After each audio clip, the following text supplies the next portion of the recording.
Hi, this is Brandon from thirstgym.com. Today we're going to talk about an exercise called the sit-up off the glute ham raise versus a band. So we talked about the regular sit-up off the glute ham raise in one of our previous videos. Today we're going to show you how to do it against the band and why this might be a beneficial variation of the exercise. So you will need a glute ham raise to perform this exercise. It's just what's going to make the exercise work well.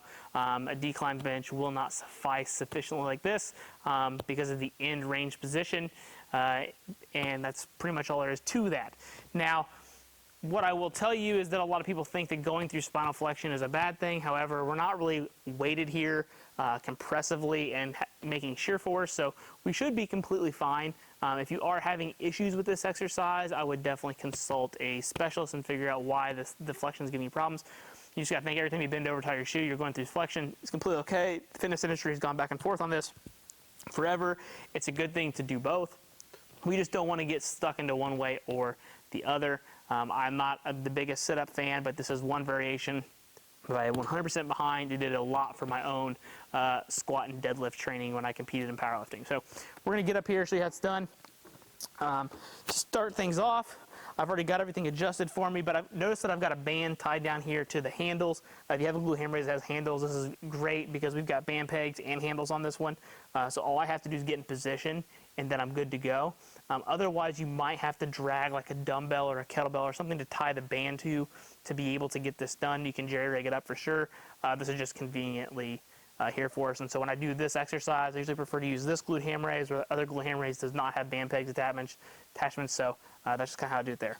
So what I'm going to do is get in position, feet in the leg support. We're actually going to be sitting up on this, so we're not going to be over like a normal glute ham raise. And then what I'm going to do is I'm going to grab my band, and then I'm going to bring it over my body and hold it here by my chest.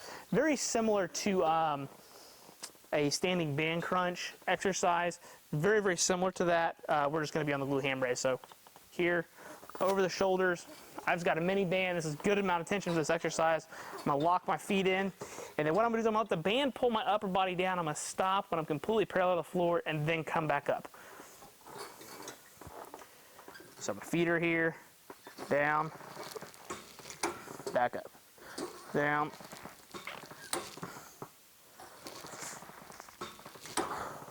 So you want to try to get a brief pause in the bottom, come up, and keep everything else straight, good and neutral. One more for good measure. And I grab up here, and then I'm good to dismount.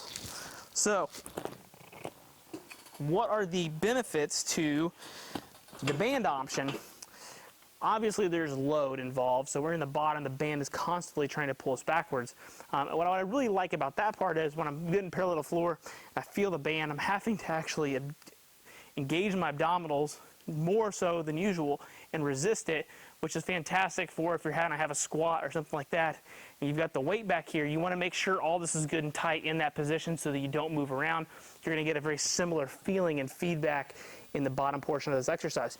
The other thing is that as you crunch up, you're continuing to get resistance, which normally with this exercise, the further you sit up, the easier it's going to be. The hardest part is without a doubt the bottom portion of the exercise. When you come up, you lose tension on your abdominals and your midsection, so you're really kind of getting everything in the bottom half of the exercise, and the top half not so much.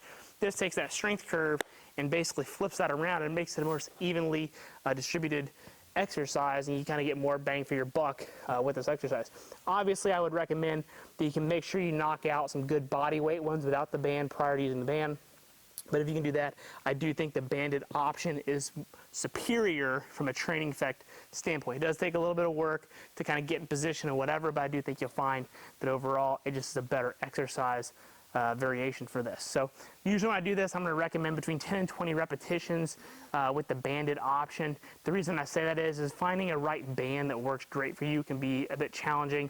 You might be between bands. If you got a good quality range to work in, that's what we're looking for. You're definitely not going to want to load this up stupid heavy.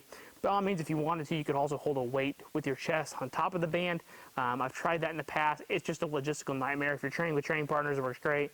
But generally, just the banded option works great for adding external load. So that is the sit-up versus band off the glute ham raise. If you have any questions about setup, execution, or anything like that, please feel free to let me know in the comment section. Thanks. Have a great day.